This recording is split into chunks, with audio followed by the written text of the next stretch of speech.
as we fast forward to the end of the 1960s. The revival of psychedelic appreciation among young adults began affecting the national narrative, and anti-drug propaganda was beginning to lose its effectiveness. How would the world deal with this new problem?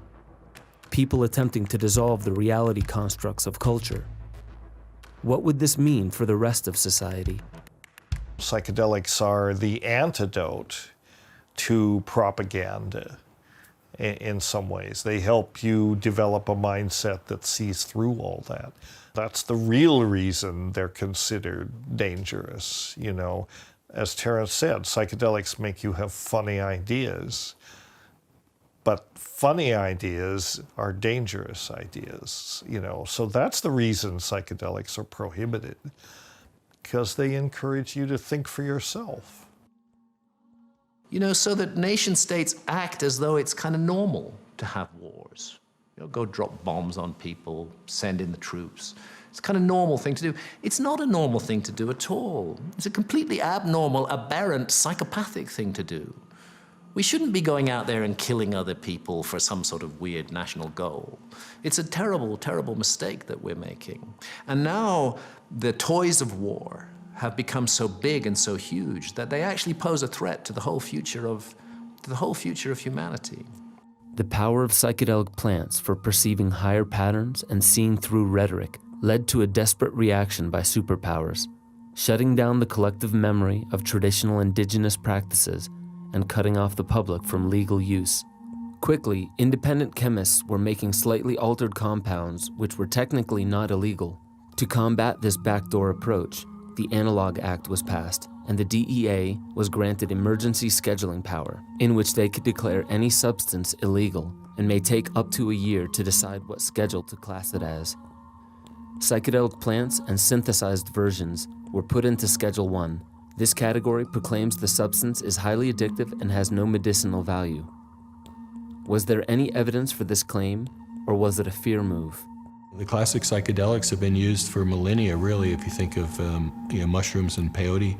No evidence of toxicity. If you took heroic doses, I suppose you'd see increased blood pressure, but in the normal doses in the studies, you really don't see that happening. There is no craving to take them. As a matter of fact, they're anti-addictive, you know, in the sense that you often have to kind of screw your courage up to take them. The addictive qualities of psychedelics are non-existent. In fact, many of the psychedelic plants are used to quit highly addictive drugs like opiates.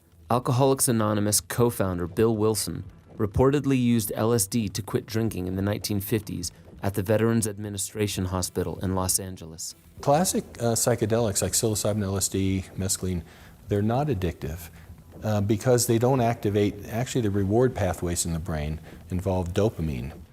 Psychedelic plants mimic the neurotransmitter serotonin, and tolerance builds quickly at these receptor sites. Even those plants that don't build tolerance still eliminate themselves quickly and leave behind virtually no toxicity. They're also being shown to treat addiction rather than add to them.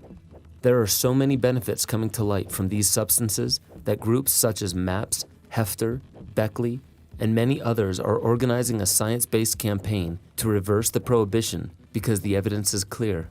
They are not addictive, and they have remarkable medicinal and therapeutic value. So the question remains, why are highly addictive and toxic substances in Schedule 2 with widespread medicinal use, while these age-old plants, with a safe and ceremonial history going back many thousands of years and no evidence to prove physiological harm, are in Schedule 1 lockdown? Is it a war on drugs or a war on the mind? Why haven't the institutions that make these suggestions turned back to the original use of psychedelics? A return to Mother Earth for answers.